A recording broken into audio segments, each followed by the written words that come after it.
آج رمضان المبارک کا یہ آخری جمعہ ہے، اسے ہم جمعۃ الوداع یا الوداع جمعہ کہتے ہیں۔ یہ تو آپ کو معلوم ہے کہ جمعہ ایک مبارک دن ہے، باقی 6 دنوں کے اوپر جمعے کو فضیلت اور پرائرٹی حاصل ہے، مگر یہ جاننا اور یہ بتلانا بھی ضروری ہے کہ الوداع جمعے کی حقیقت کیا ہے۔ کیا الوداع جمعہ رمضان کے دوسرے جمعوں کے مقابلے میں کچھ فضیلت رکھتا ہے؟ اگر کوئی ایسا سمجھتا ہے تو وہ غلط سمجھتا ہے۔ جس طرح رمضان کے باقی جمعے ہیں، 3 جمعے آ چکے ہیں، یہ چوتھا جمعہ ہے، تو جس طرح وہ باقی 3 جمعے تھے اسی طرح یہ چوتھا بھی جمعہ ہے۔ اس کو پہلے جمعے کے اوپر کوئی فوقیت، کوئی فضیلت، کوئی ایکسٹرا ثواب حاصل نہیں ہے۔ بعض لوگ جمعے کے اس یعنی الوداع جمعے کے موقع پر نئے کپڑے اسپیشلی سلواتے ہیں کہ عید کے لیے تو سلوا رہے ہیں، مگر ایک جوڑا الگ سے الوداع جمعے کے لیے سلوا رہے ہیں، تو اچھی بات ہے، کسی بھی جمعے میں آپ نئے کپڑے پہن سکتے ہیں، اس میں کوئی حرج نہیں ہے۔ جمعے میں صاف ستھرے کپڑے پہننا چاہیے، اگر کوئی نئے کپڑے پہن لیں اس میں شریعت اور شرعی اعتبار سے کوئی حرج نہیں، مگر الوداع جمعے کو یہ سمجھ کر کہ یہ آخری جمعہ ہے، اس کا ثواب، اس کی فضیلت باقی جمعے کے مقابلے میں زیادہ ہے، تو اگر کوئی آدمی ایسا کرتا ہے تو وہ غلط کرتا ہے۔ بعض علماء، بعض ائمہ حضرات وہ اس جمعے کو ایک اسپیسیفک خطبہ پڑھتے ہیں جس میں الوداع، الفراق والسلام یا شہر رمضان اس طرح کے لفظ آتے ہیں۔ وہ خطبہ پڑھنا بھی اس جمعے کو بدعت ہے، مکروہ ہے، اس لیے کہ صحابہ سے، بلکہ اللہ کے نبی صلی اللہ علیہ وسلم سے، آپ کے بعد صحابہ سے، صحابہ کے بعد تابعین، تبع تابعین سے، کسی سے بھی کوئی اسپیشل خطبہ کوئی ثابت نہیں ہے۔ خطبے کا پڑھنا، سننا، سنانا کوئی بھی ثابت نہیں ہے، اور اس کو زیادہ ثواب والا جمعہ سمجھنا یہ بھی ثابت نہیں ہے۔ ایک بات دوسری اور بتاؤں گا، یہ جب الوداع جمعے کا موقع آتا ہے تو واٹس ایپ پر، فیس بک پر، اس طرح کی سائٹس پر لوگ ایک دوسرے کو ایک حدیث شیئر کر رہے ہوتے ہیں۔ وہ حدیث یہ ہے کہ سرکار دو عالم صلی اللہ علیہ وسلم نے ارشاد فرمایا کہ جس شخص کی بہت ساری نمازیں قضا ہو گئی ہوں اور اس کو معلوم بھی نہیں ہے کہ کتنی نمازیں قضا ہو گئی، بے شمار ہیں، وہ نیچے بیٹھ جاؤ، سنت کا بعد میں موقع دیا جائے گا انشاءاللہ، کہ سرکار دو عالم صلی اللہ علیہ وسلم فرماتے ہیں کہ جس شخص کی بہت ساری نمازیں قضا ہو گئی اور اس کو یہ بھی معلوم نہیں کہ کتنی قضا ہوئی، یعنی بے شمار نمازیں قضا ہو گئیں، اب اگر وہ رمضان کے الوداع جمعے پر، آخری جمعے پر 4 رکعت پڑھتا ہے، اور اس کی ترتیب یہ ہے کہ سورہ فاتحہ کے بعد ہر رکعت میں 7 مرتبہ آیت الکرسی پڑھتا ہے، اور آیت الکرسی کے بعد 15 مرتبہ سورہ اخلاص یعنی قل هو اللہ احد والی سورت پڑھتا ہے، 4 رکعت اس طرح پڑھتا ہے، تو یہ 4 رکعت اس کی ساری کی ساری جو نمازیں قضا ہو گئی ہیں ان کی طرف سے ادا ہو جاتی ہے، وہ قضا ہو جاتی ہے، ان کو الگ سے قضا کرنے کی ضرورت نہیں۔ یہ حدیث ایک دوسرے کو لوگ شیئر کر رہے ہوتے ہیں، بعض لوگ اس کا یقین بھی کرتے ہیں۔ میں آپ کو بتا دوں یہ حدیث من گھڑت ہے، یہ سب فضول بات ہیں، اس کی کوئی حقیقت نہیں، ایسے ہی کسی نے ویسے ہی بنا لی ہے۔ ہمیشہ یاد رکھیے، جو چیز فرض ہے، جو اللہ رب العزت نے فرض کر دیا، اگر وہ چھوٹ گئی ہے تو جب تک اس کی قضا نہیں کی جائے گی تو ادا نہیں ہوگی، وہ ذمے میں باقی رہے گی۔ آپ کی 1000 نمازیں قضا ہو جائیں، جب تک آپ ان نمازوں کی قضا نہیں کریں گے وہ نمازیں آپ کی ذمے میں باقی رہیں گی۔ یہ والی بات یاد رکھیے گا، کوئی اس روایت پر عمل نہیں کیجیے گا، اس کو نبی صلی اللہ علیہ وسلم سے منسوب کرنا، ریلیٹ کرنا یہ ناجائز ہے۔ بہرحال میں نے آپ کے سامنے قرآن کریم کی شروع میں ایک آیت پڑھی تھی، لن تنالوا البر حتى تنفقوا مما تحبون، اس کو سمجھنا ہے۔ اللہ فرماتے ہیں کہ تم اس وقت تک بھلائی اور خیر حاصل نہیں کر سکتے جب تک کہ تم اپنا فیوریٹ پسندیدہ مال اللہ کے راستے میں خرچ نہیں کر دو گے۔ اللہ رب العزت اپنے بندوں سے بہت زیادہ محبت کرتا ہے، آپ جانتے ہیں اللہ رب العزت اپنے بندوں سے بہت زیادہ محبت کرتا ہے، اتنی زیادہ محبت کرتا ہے کہ ہم سوچ بھی نہیں سکتے۔ بلکہ حدیث شریف میں یہ آیا ہے کہ کوئی عورت ہے، کوئی ماں ہے، اس کا ایک ہی بچہ ہے، اکلوتا بیٹا ہے، آپ ذرا امیجن کیجئے کہ وہ اپنے اس اکیلے اکلوتے بچے سے کتنی محبت کرتی ہوگی، کتنا پیار لاڑ کرتی ہوگی۔ حدیث میں آیا ہے کہ اللہ رب العزت اپنے بندوں سے اس ماں سے بھی زیادہ، اس ماں سے 70 گنا زیادہ محبت کرتے ہیں، اس ماں سے 70 گنا زیادہ محبت کرتے ہیں۔ تو اللہ رب العزت اپنے بندوں سے سب سے زیادہ محبت کرتے ہیں، تو اللہ تعالیٰ بھی یہ چاہتا ہے کہ میرے بندے بھی مجھ سے سب سے زیادہ محبت کریں۔ ماں باپ بعد میں، بیوی بچے بعد میں، بہن بھائی بعد میں، دنیا کا آپ کا کوئی بھی محبوب آدمی ہے، فیوریٹ آدمی ہے، سب اللہ اور اس کے رسول کے بعد آنے چاہیے۔ پہلی پرائیورٹی، فرسٹ نمبر وہ اللہ اور اس کے رسول کا ہے۔ اللہ رب العزت یہ مطالبہ کر رہا ہے کہ تمہارے دلوں کے اندر سب سے زیادہ محبت میری اور میری نبی کی ہونی چاہیے، اور اس کا اظہار بھی ہونا چاہیے۔ ایک آدمی دنیا کے اندر مال کماتا ہے، بھاگ دوڑ کرتا ہے، بہت محنت کرتا ہے، مجاہدہ کرتا ہے، تو اپنے مال سے، اپنی کمائی ہوئی دولت سے بڑی محبت ہوتی ہے انسان کو۔ تو اللہ رب العزت یہ مطالبہ کر رہا ہے کہ تم خرچ کرو، تبھی تو پتہ چلے گا تمہیں مجھ سے کتنی زیادہ محبت۔ ایک آدمی یہ دعویٰ کرتا رہے کہ مجھے اللہ سے بڑی محبت ہے، اللہ سے بڑا پیار ہے، اللہ کے نبی صلی اللہ علیہ وسلم سے بڑی محبت ہے، تو کیسے یقین دلائے گا وہ؟ کیسے ثابت کرے گا؟ کیسے پروف کرے گا؟ تو اللہ نے فرما دیا لن تنالوا البر حتى تنفقوا مما تحبون، اگر یہ تم چاہتے ہو کہ تمہیں دنیا کی آخرت کی بھلائی حاصل ہو تو اپنے فیوریٹ، اپنے پسندیدہ اور سب سے اچھے مال کو اللہ کے راستے میں خرچ کرو، تب حاصل ہوگی۔ جب یہ آیت نازل ہوئی تو صحابہ کرام کے اندر ایک جوش اور ولولہ پیدا ہو گیا۔ صحابہ کرام میں، انصاری صحابہ میں سب سے مالدار صحابی تھے حضرت ابو طلحہ۔ یہ مدینہ کے اندر تمام صحابہ میں سب سے مالدار صحابی تھے۔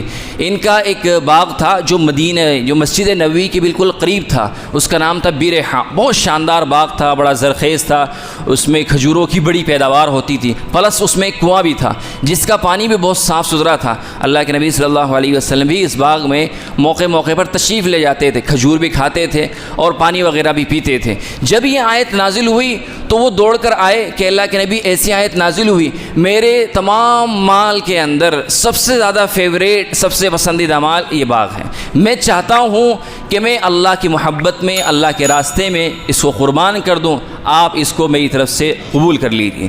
اللہ کے نبی صلی اللہ علیہ وسلم نے قبول کر لیا اور ان کو ساتھ میں یہ سجیسٹ کیا کہ اس کو تم اپنے قریبی رشتہ دار میں صدقہ کر دو اور تقسیم کر دو۔ حضرت زید بن حارثہ، یہ اللہ کے نبی صلی اللہ علیہ وسلم کے منہ بولے بیٹے، وہ آئے، حاضر ہوئے کہ اللہ کے نبی مجھے سب سے زیادہ پسندیدہ اور محبوب جو ہے وہ میرا یہ گھوڑا ہے، میں اس کو اللہ کے راستے میں دے رہا ہوں، وقف کر رہا ہوں۔ اللہ کے نبی صلی اللہ علیہ وسلم نے قبول کر لیا، اور آپ نے قبول فرما کر وہ ایک انہی کے بیٹے تھے حضرت اسامہ، ان کو صدقہ کر دیا کہ تم، ان کو ہبہ کر دیا کہ یہ تم رکھو۔ حضرت عمر فاروق رضی اللہ تعالیٰ عنہ نے جب یہ آیت سنی، وہ بھی آئے، حاضر ہو کر عرض کرنے لگے کہ اللہ کے نبی مجھے سب سے زیادہ محبوب میری یہ باندی ہے، میں اسے اللہ کی رضا اور خوشنودی کے لیے اللہ کے راستے میں اس کو آزاد کر رہا ہوں۔ یہ صحابہ کرام کا جذبہ ایثار تھا کہ اگر آپ کے دل میں اللہ کی محبت ہے، اس کے رسول کی محبت ہے، تو پھر اللہ کے راستے میں خرچ کرو، کیونکہ انسان کو سب سے زیادہ محبت اپنے مال سے ہوتی ہے۔ اسی لیے اللہ تعالیٰ نے یہ مطالبہ کیا ہے کہ اگر تم یہ کہتے ہو کہ تمہیں مجھ سے محبت ہے تو تنفقوا مما تحبون، کہ تمہارا جو سب سے فیوریٹ مال ہے، پسندیدہ مال ہے، اس کو اللہ کے راستے میں خرچ کرو، تاکہ تمہیں اللہ رب العزت اس کے کہیں زیادہ سے زیادہ گناہ عطا کریں۔ یعنی میں نے آیت سنائی تھی مثل الذین ينفقون اموالهم فی سبیل اللہ، کہ جو اللہ کے راستے میں ایک گناہ خرچ کرتا ہے اللہ اس کو 700 گنا اجر عطا کرتے ہیں، دنیا کے اندر بھی آخرت کے اندر بھی۔ اور یہ صحابہ کرام کے اندر تو جذبہ بہت ہائی لیول پر تھا، ہم تو اس کو کمپیٹ بھی نہیں کر سکتے، اس کا مقابلہ نہیں کر سکتے۔ جنگ تبوک کا جو موقع ہے اس میں جو روایات ملتی ہیں وہ ایسی ہیں کہ وہ ایک آدمی اس قدر جذبہ اور جذبہ ایثار ایک مسلمان پیدا نہیں کر سکتا۔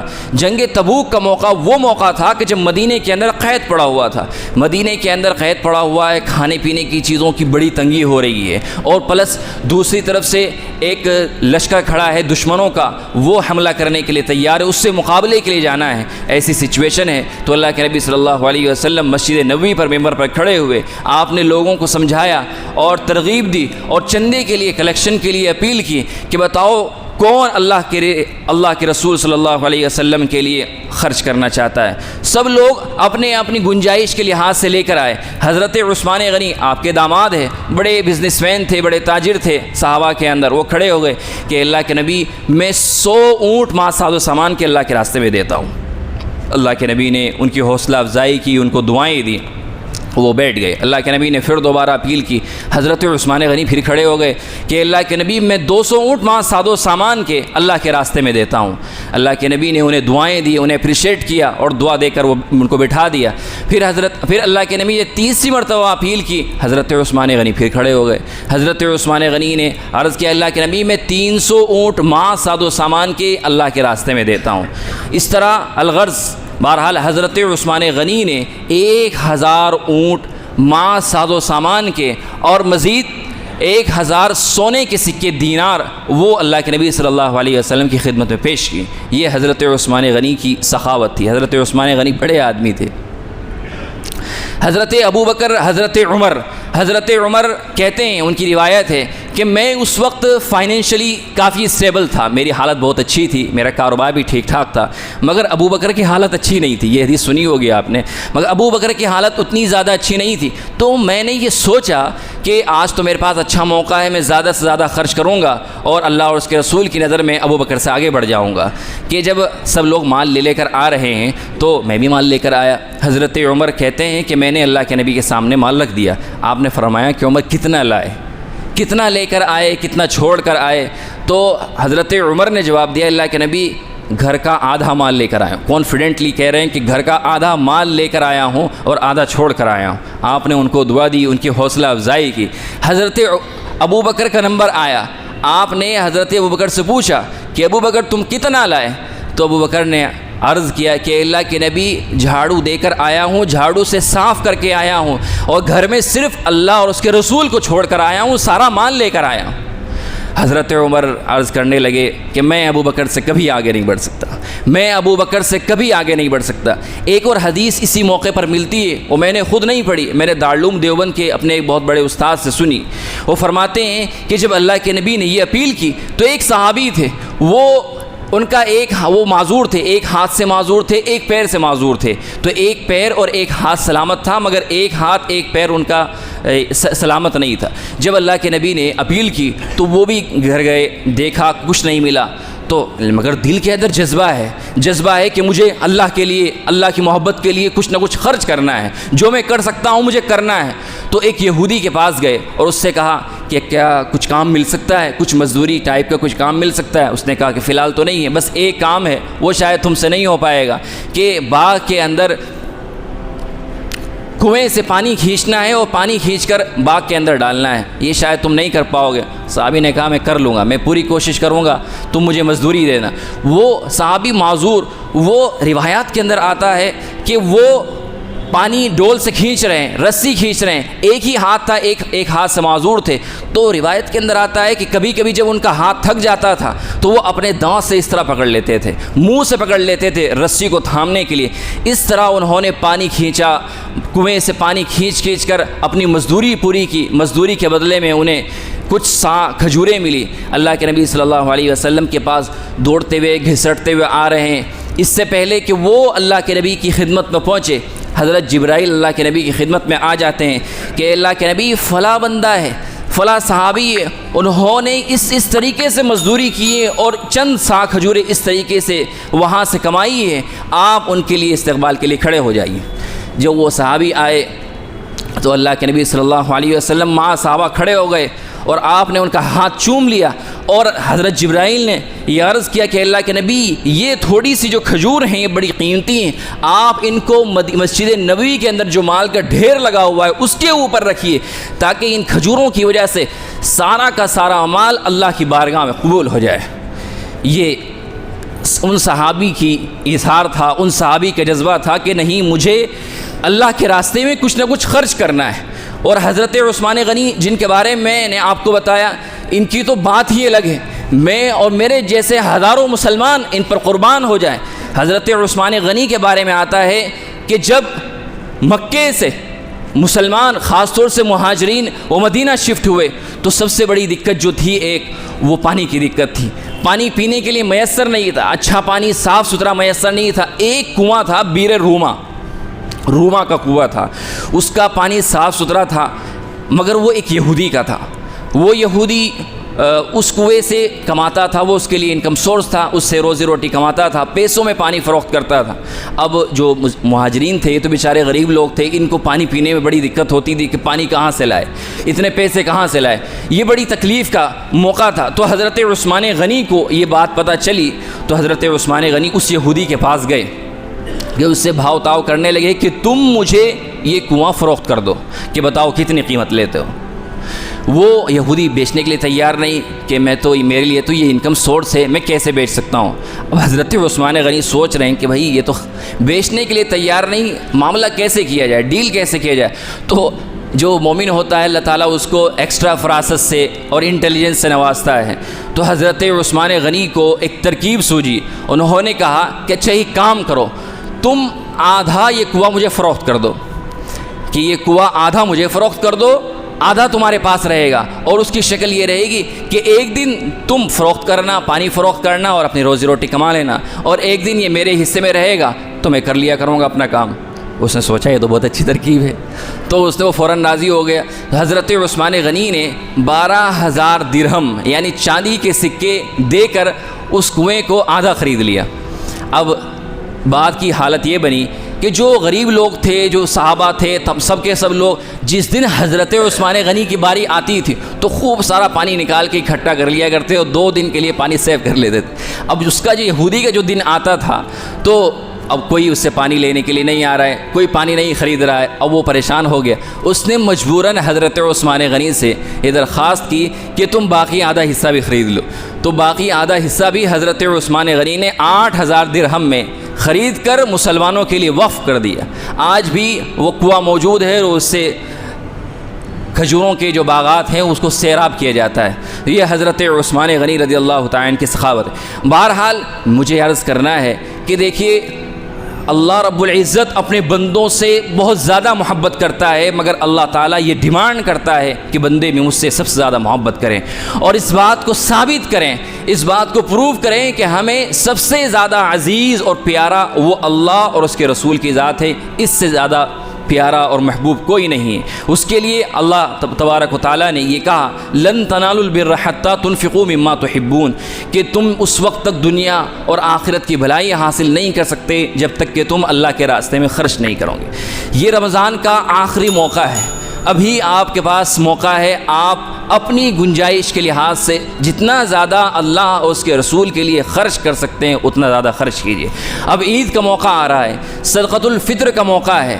صدقۃ الفطر آپ کو پتہ ہے کہ واجب ہے، میں اس کے بارے میں بتاؤں گا۔ تو صدقۃ الفطر کا موقع آ رہا ہے، آپ صدقۃ الفطر کو جتنا زیادہ ادا کر سکتے ہیں اتنا زیادہ ادا کیجیے۔ صدقۃ الفطر ہے کیا؟ صدقۃ الفطر اللہ کے نبی صلی اللہ علیہ وسلم نے عید الفطر کی صبح میں فرض قرار دیا ہے، اور اس کے 2 مقصد ہیں۔ حدیث شریف جو آئی ہے اس میں 2 مقصد سمجھائے گئے ہیں کہ اس کے 2 مقصد ہیں۔ پہلا مقصد یہ ہے کہ ایک آدمی پورے رمضان روزے رکھتا ہے، ہم لوگ روزے رکھتے ہیں، مگر آپ غور کیجئے گا روزے کا حق ادا نہیں کر پاتے ہیں۔ روزے ہم کھانے پینے سے اور اپنی جنسی ضروریات سے پورے کرنے سے تو ہم رک جاتے ہیں، ان سے تو باز آ جاتے ہیں، مگر اس کے علاوہ بہت سارے گناہ ہیں، غیبت ہے، چغل خوری ہے، اس کے علاوہ اور دوسروں کے ساتھ الزام تراشی، نفاق جیسا معاملہ رکھنا ہے، یہ سب گناہ وہ ہیں کہ جن سے ہم نہیں بچ پاتے۔ تو ہم روزے کا کما حق ادا نہیں کر پاتے، اس لیے اللہ کے نبی صلی اللہ علیہ وسلم فرماتے ہیں کہ جو روزے کے اندر کمی کوتاہیاں رہ جاتی ہے، اس کے ذریعے اللہ رب العزت اس کو معاف کر دیتا ہے اور اس کی تلافی ہو جاتی ہے۔ ایک مقصد تو یہ ہے، اور دوسرا مقصد یہ ہے کہ عید الفطر کا موقع ہے، جو لوگ غریب ہیں، ضرورت مند ہیں، تو ان کی بھی ہیلپ ہو جاتی ہے۔ آپ لوگ عید منا رہے ہیں، اچھے صاف ستھرے کپڑے پہن رہے ہیں، کھا رہے پی رہے ہیں، مگر آپ کے گھر میں جس طرح آپ کے بچے خوش ہیں، آپ کے پڑوس میں، آپ کے رشتہ دار میں، آپ کے جانکاروں میں جو ضرورت مند ہیں، غریب ہیں، ان کے بچے بھی خوش ہو جائیں، ان کی بھی عید من جائے، اس لیے اللہ کے نبی صلی اللہ علیہ وسلم نے صدقۃ الفطر کو واجب قرار دیا عید الفطر۔ اور اس میں بہتر شکل یہ ہے کہ عید الفطر سے چند روز پہلے، جیسے اب یہ دن باقی رہ گئے، ان میں یہ ادا کیا جائے۔ بہت سے لوگ پہلے ہی ادا کر دیتے ہیں رمضان کے شروع میں، وہ بہتر شکل نہیں ہے، وہ بہتر شکل نہیں۔ بہتر شکل یہ ہے کہ عید الفطر سے چند روز پہلے صدقۃ الفطر ادا کیا جائے۔ اور اس میں یہ بھی یاد رکھنا ہے کہ اس میں اللہ کے نبی صلی اللہ علیہ وسلم نے 4 کیٹیگری بیان کی ہے، یعنی صدقۃ الفطر کو 4 نمبر میں کیٹیگرائز کیا گیا ہے کہ صدقہ فطر کے 4 لیول ہیں، کہ جو آدمی جس لیول کا ہے، جس حیثیت کا ہے، وہ اس اعتبار سے صدقہ فطر ادا کرے۔ پہلا ہے کشمش اور منقہ، کہ کشمش اور منقہ کے ذریعے آپ صدقہ فطر ادا کیجئے۔ دوسرا ہے کھجور، کہ کھجور کے ذریعے آپ صدقہ فطر ادا کیجئے۔ اور تیسرا ہے جو کے ذریعے آپ صدقہ فطر ادا کیجئے۔ اور چوتھا جو سب سے نیچے ہے، جو سب سے نیچے درجے کا لیول ہے، وہ ہے کہ آپ گندم کے ذریعے، گیہوں آٹے کے ذریعے صدقہ فطر ادا کیجئے۔ آج ہم سے سب سے بڑی غلطی صدقہ فطر میں یہی ہو رہی ہے کہ ایک آدمی اس قابل ہے، فائنینشلی وہ اتنا اسٹیبل ہے کہ وہ اپنا صدقہ فطر ادا کر سکتا ہے کشمش کے ذریعے، منقہ کے ذریعے، کھجور کے ذریعے، مگر وہ بھی صدقہ فطر ادا کر رہا ہے گندم کے ذریعے۔ اس سے صدقہ فطر تو ادا ہو جائے گا۔ دیکھو مسئلہ تو یہی ہے کہ صدقہ فطر تو اس سے ادا ہو جائے گا، مگر اللہ رب العزت کی جو منشا ہے، اللہ رب العزت جو چاہتے ہیں کہ میرے نام پر یہ قربان کرے اپنے مال کو، وہ منشا اللہ رب العزت کی پوری نہیں ہوگی۔ میں کبھی بھی پرسنلی گندم سے، گیہوں سے صدقہ فطر ادا نہیں کرتا، اس لیے کہ میں اس بات کو سمجھتا ہوں کہ صدقہ فطر اگرچہ ادا ہو جائے گا گندم کے ذریعے، گیہوں کے ذریعے، مگر اللہ رب العزت کی، اللہ کے رسول کی صدقہ فطر کے تعلق سے جو 4 کیٹیگری بیان کی ہے، اگر ہم گندم کے ذریعے، گیہوں کے ذریعے صدقہ فطر ادا کریں گے تو اللہ رب العزت کی اور اس کے رسول کی منشا پوری نہیں ہو۔ اس لیے جس کو اللہ رب العزت نے موقع دیا ہے اور اس قابل بنایا ہے کہ وہ صدقہ فطر گندم کے بجائے، گیہوں کے بجائے وہ کھجور سے ادا کر سکتا ہے، کشمش کے ذریعے ادا کر سکتا ہے، منقہ کے ذریعے ادا کر سکتا ہے، تو وہ ان کے ذریعے ادا کرے اور اللہ رب العزت کا شکریہ ادا کرے کہ اللہ رب العزت نے آپ کو اس قابل بنایا ہے، آپ کو یہ موقع دیا ہے کہ آپ اتنا زیادہ اللہ کے راستے میں خرچ کر سکتے ہیں۔ وَأَنفِقُوا مِمَّا رَزَقْنَاكُمْ مِن قَبْلِ أَن يَأْتِيَ أَحَدَكُمُ الْمَوْتُ، کہ تم جو ہم نے تمہیں رزق دیا اس میں سے خرچ کرو، اس سے پہلے کہ تمہارے پاس یہ موقع آ جائے کہ ملک الموت آ کر کھڑا ہو جائے اور تم یہ کہو کہ مجھے موقع دو، مجھے تھوڑا سا اور لیٹ کر دو تاکہ میں اللہ کے راستے میں خرچ کروں، فَأَكُن مِّنَ الصَّالِحِينَ، اور پھر میرا شمار اللہ کے نیک خاص بندوں میں سے ہو جائے۔ اس لیے ابھی موقع ہے، عید کا موقع ہے، تلاش کیجئے اپنے رشتہ داروں میں، آس پڑوس میں جو بھی ضرورت مند ہے، تاکہ وہ بھی عید کی خوشی کے اندر آپ کے ساتھ برابر کے شریک ہو جائیں۔ اللہ رب العزت